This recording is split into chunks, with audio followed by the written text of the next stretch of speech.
আসসালামু আলাইকুম প্রিয় অষ্টম শ্রেণী শিক্ষার্থীরা, তথ্য উপাত্তের এই প্রশ্নটার সমাধান দেখো। আমাদের 30টা উপাত্ত দেওয়া আছে। আমরা প্রথমে এই উপাত্তগুলোর পরিসর বের করলাম। পরিসর হচ্ছে সর্বোচ্চ উপাত্ত বিয়োগ সর্বনিম্ন উপাত্ত যোগ 1, 33। শ্রেণী সংখ্যা সূত্র হচ্ছে পরিসর ভাগ শ্রেণীব্যাপ্তি। 33কে 5 দিয়ে ভাগ করলাম 6.6, এটাকে ইকুইভ্যালেন্ট লিখবা 7। আমরা একটা ছক করে ফেললাম যার 7টা শ্রেণীর ঘর, আর উপরে লিখছি আমরা শ্রেণীব্যাপ্তি, অবিচ্ছিন্ন শ্রেণীব্যাপ্তি, ট্যালি, গণসংখ্যা, শ্রেণী মধ্যমান xi, গণসংখ্যাটা হলো fi, আর fi xi এর গুণফল। তো আমরা এখন ট্যালি চিহ্ন দিব। ট্যালি চিহ্ন দেওয়ার জন্য প্রথমে 45 হবে এই ঘরে, একটা ট্যালি দিলাম।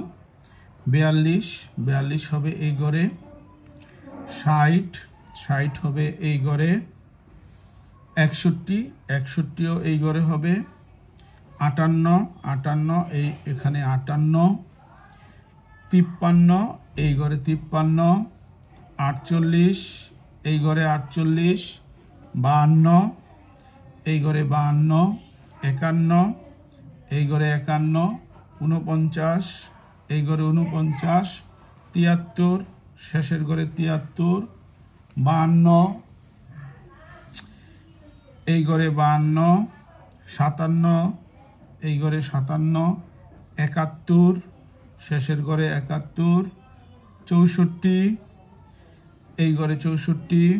49 এই ঘরে 49। 56 এই ঘরে 56। 48 এই ঘরে 48। 67 এই ঘরে 67। 63 এই ঘরে 63। 70 এই ঘরে 70। 59 এই ঘরে 59। 54 এই ঘরে 54। 46 এই ঘরে 46। 53 এই ঘরে 53। 56 এই ঘরে 56। 59 এই ঘরে 59। 43 প্রথম ঘরে 43। 68 এই ঘরে 68। 52 এই ঘরে 52। গণসংখ্যা লিখলে 2, 6, 7, 6, 4, 2, 3। হ্যাঁ, অবিচ্ছিন্ন শ্রেণী 40 হলে 40কে লিখবো আমরা 39.5, আর 44 লিখবো 44.5। এটা নিচে আসবে 44.5। 49কে লিখবো 49.5, এটা নিচে আসবে 49.5। এটা হবে 54.5, এটা নিচে আসবে 54.5। এটা হবে 59.5। 59.5 নিচে আসবে, এটা হবে 64.5। 64.5 নিচে আসবে, এটা হবে 69.5। এখানে 69.5 আসবে, এখানে হবে 74.5। এবার শ্রেণী মধ্যমান 40 আর 44 যোগ করব, 2 দা ভাগ করলে 42। তাহলে এটা হবে 47, এটা হবে 52, এটা হবে 57, এটা হবে 62, এটা হবে 67, এটা হবে 72। গুণ করলে 4 2 দুগুণে 4, 4 দুগুণে 8, 84। এটা গুণ করলে 6 7 42 2 হাতে 4, 424 4 28। এটা গুণ করলে 7 দুগুণে 14, 4 হাতে 1, 5 7 35 আর 1 36। 6 7 42 2 হাতে 4, 5 34 আর 4 34। 4 দুগুণে 8, 4 6 24। 7 দুগুণে 14, 4 হাতে 1, 6 দুগুণে 12 আর 1 13। 3 দুগুণে 6, 3 দুগুণে 6। এবার আমরা সমষ্টি করব। সমষ্টি করলে 4 2 6 4 10, 10 2 12, 8 20, 30 0 হাতে 3, 8 3 11, 8 19 25 29 আর 4 হইল 33, 36 আর 4 6 42 2 হাতের হলো 4 2 6 3 9 3 12 13 14 15 15 1520 যোগফলটা হচ্ছে 1520 আর এখানে হচ্ছে 30 ঘনসংখ্যা অতএব গড় equal to summation of fi xi নিচে n কত 1520 তারে ভাগ করব আমরা 30 দ্বারা ইকুয়াল টু ভাগফলটা আমি একটু পরে দিচ্ছি। তারপরে এখন এই সারণী থেকে আমরা যে আয়তলেখটা আঁকবো সেটার একটা ভিডিও প্রেজেন্টেশন তোমরা এই ভিডিওর সাথেই পাইবা। হ্যাঁ, ভিডিও প্রেজেন্টেশনটা পাইবা। আমি এই শ্রেণীর এই সারণীর ভিত্তিতে একটা পাইচিত্র অঙ্কন করি। দেখো পাইচিত্রটা আমরা কিভাবে অঙ্কন করতে পারি সেটা হলো আমাদের মোট গণসংখ্যা 30। তো আমরা লিখব প্রথমে আমরা কেন্দ্রে কোণ বার করব 30 জন শিক্ষার্থী পাইচিত্র 30 জন শিক্ষার্থীর জন্য কেন্দ্রে কোণ 360 ডিগ্রি। তাহলে একজন শিক্ষার্থীর জন্য কেন্দ্রে কোণ 330-এর 360 ডিগ্রি। অতএব আমাদের প্রথম 40 থেকে 44 নম্বর পাওয়া শিক্ষার্থী হলো 2 জন। তাহলে 2 জন শিক্ষার্থীর জন্য কেন্দ্রে কোণ আমরা 30-এর নিচে 360 দিয়ে তারে গুণ করব 2 দিয়ে। তো এখানে আমরা কাটাকাটি করলে কত পাবো? এটা দিয়ে এটারে কাটলে হয় 12 ডিগ্রি। তো 12 দুগুণে 24 ডিগ্রি। ঠিক একইভাবে 2 জন শিক্ষার্থীর পরে আমাদের আসে হচ্ছে 6 জন শিক্ষার্থী। 6 জন শিক্ষার্থীর জন্য কেন্দ্রে কোণ উপরে 30 360 গুণন 6 সমান কত ডিগ্রি হয়? এটা দিয়ে কাটলে হয় 12 6 12 72 ডিগ্রি। এবার হচ্ছে 7 জন শিক্ষার্থীর জন্য কেন্দ্রে কোণ 30-এর 360 গুণন 7 আবারও 12 7 12 84 ডিগ্রি। আবার 6 জন শিক্ষার্থীর জন্য কেন্দ্রে কোণ 30-এর 360 গুণন 7 12 সমান সমান এখানে 6 জন শিক্ষার্থী 6 12 72 ডিগ্রি।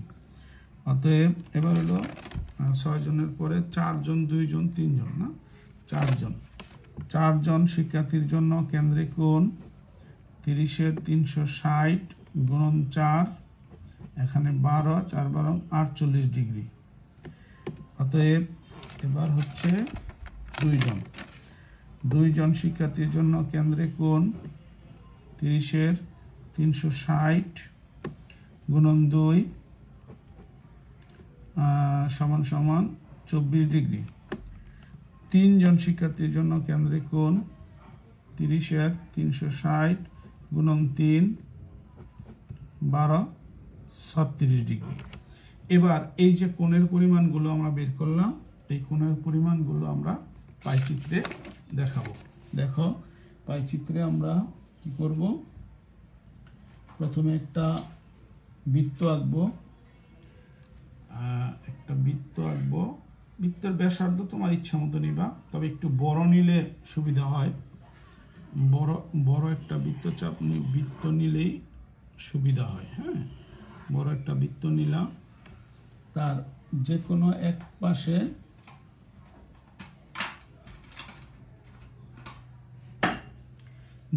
পাশে কেন্দ্রটা ঠিক রেখো।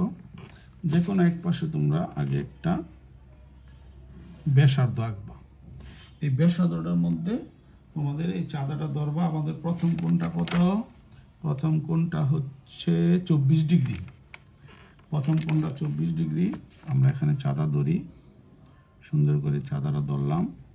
এবার এই যে নিচের সংখ্যাটি গণবে, এদিক থেকে গণলে নিচেরটা। হ্যাঁ, তাহলে 10 20 এই হচ্ছে 20 আর এই হচ্ছে 4 24 ডিগ্রি।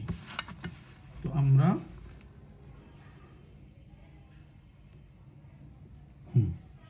24 ডিগ্রি দাগ দিয়ে দিলাম। তারপরের কোণটা কত ডিগ্রি? পরের কোণটা হচ্ছে 72 ডিগ্রি। আবার আমরা চাঁদাটা ধরবো সুন্দর করে চাঁদাটা ধরবো, ধরে 72 ডিগ্রি কোণ আঁকবো। 70, 71, 72 ডিগ্রি। জি, আমরা 72 ডিগ্রি কোণ আঁকবো। তারপরের কোণটা কত ডিগ্রি? 84 ডিগ্রি। আবার চাঁদাটা সুন্দর করে ধরবো, চাঁদাটা সুন্দর করে ধরে 70, 75, এই 74। হ্যাঁ, আমরা 74 ডিগ্রি দাগ দিয়ে দেব। আবার চাঁদাটা ধরবো সুন্দর করে চাঁদাটা ধরবো। এবার আবার 72 ডিগ্রি, 70, 71, 72, এখানে দাগ দিয়ে দিব 72 ডিগ্রি। আবার চাঁদাটা ধরবো সুন্দর করে 72 ডিগ্রি। পরে আবার চাঁদাটা ধরলাম 72 ডিগ্রির পরে কত ডিগ্রি? আবার 48 ডিগ্রি। এই 40, এই 45, 46, 48 ডিগ্রি। এই সুন্দর করে ধরবো, এই আঁকলাম 48 ডিগ্রি। এবার আবার চাঁদাটা ধরবো সুন্দর করে, এই তো ধরলাম। এবার 48-এর পরে কত ডিগ্রি? 24 ডিগ্রি। আবার 20, এই হলো 4, 24 ডিগ্রি। হ্যাঁ, এটা হলো, এই হলো 24 ডিগ্রি। তাহলে পরের কোণটা আমাদের কত ডিগ্রি হওয়ার কথা? পরের কোণটা দেখো কত ডিগ্রি হয়েছে। পরের কোণটা আমাদের কত ডিগ্রি হওয়ার কথা? 36 ডিগ্রি না? তাহলে এখানে আমরা চাঁদাটা ধরলে, হ্যাঁ, মোটামুটি হয়ে গেছে আমাদের কাজ। 36 ডিগ্রি। তো আমরা দিতে থাকি কোণগুলো। প্রথমে 24 ডিগ্রি পাওয়া গেছে হলো কত জনের জন্য? কোন শ্রেণীর জন্য? 40 থেকে 44। এখানে আমরা লিখব 40 থেকে 44, 45 থেকে 49, এখানে লিখব 50 থেকে 54, 55 থেকে 59, 60 থেকে 64, 65 থেকে 69, 70 থেকে 74। মনে রাখবা এখানে এই ঘরে যা থাকে, এখানে দেখো এই ঘরে যা থাকে, এই শ্রেণীব্যক্তির ঘরে যা থাকে তা আমাদের এখানে লিখতে হয়। শ্রেণীব্যক্তির ঘরে যা থাকে তা আমাদের এখানে লিখতে হয়। তো আমরা এইভাবে একটা পাইচিত্র অঙ্কন করতে পারি। তো শিক্ষার্থীরা, পরিসংখ্যান থেকে আমাদের এই জিনিসগুলি শেখার আছে। আর আমি আয়তলেখের যে ভিডিও প্রেজেন্টেশনটা, সেটা আমি ভিডিও আকারে তোমাদের এই ক্লাসের সাথে দিয়ে দেব। তোমরা এগুলো ভালো করে প্র্যাকটিস করবে। আশা করি এ থেকেই তোমাদের যাবতীয় প্রশ্নের উত্তর কমন পড়বে। হ্যাঁ, আয়তলেখ অঙ্কনের শুরুতে আমরা ভূমির সমান্তরালে এক অক্ষ আঁকবো, আর নিচে জায়গা রাখবো যেন আমরা অবিচ্ছিন্ন শ্রেণীব্যক্তি লিখতে পারি। আর উলম্ব রেখা বরাবর আমরা ওয়াই অক্ষ আঁকবো। এই অক্ষে আমরা গণসংখ্যা লিখব। তাহলে নিচে অবিচ্ছিন্ন শ্রেণীব্যক্তি 5 ঘর পরে পরে লিখি। অবিচ্ছিন্ন শ্রেণীব্যক্তির সংখ্যাগুলো 5 ঘর পরে পরে লিখলাম এক্স অক্ষ বরাবর, এবং ওয়াই অক্ষ বরাবর 5 ঘর পরপর গণসংখ্যাগুলো লিখলাম 1, 2, 3, 4, 5, 6, 7 পর্যন্ত লিখলেই হবে, কারণ আমাদের সর্বোচ্চ গণসংখ্যা আছে 7। প্রথমে ভাঙা চিহ্ন দিলাম। এবার প্রথমে 2 উচ্চতার একটা আয়ত আঁকলাম। আমাদের প্রথম গণসংখ্যাটা 2 উচ্চতার আয়ত আঁকলাম। পরের গণসংখ্যাটা হলো 6, তাহলে এবার আমরা 6 উচ্চতার আয়ত আঁকবো। পরবর্তী গণসংখ্যাটা হলো 7 উচ্চতার আয়ত আঁকবো। এবার 7 উচ্চতার আয়ত। অতঃপর গণসংখ্যা 6 জন্য 6 উচ্চতার আয়ত আঁকবো। আরেকটি গণসংখ্যা হলো 4 জন্য 4 উচ্চতার আয়ত আঁকবো। তারপর 2 উচ্চতার একটা আয়ত আঁকবো, এবং সবশেষে 3 উচ্চতার একটা আয়ত এঁকে আমাদের আয়তলেখ অঙ্কন শেষ করব। এর ভিতরে রং করে দিব এবং চেষ্টা থাকবে যাতে রঙের ভিতরেও দেখা যায়। আজকের মতো বিদায়, আল্লাহ হাফেজ।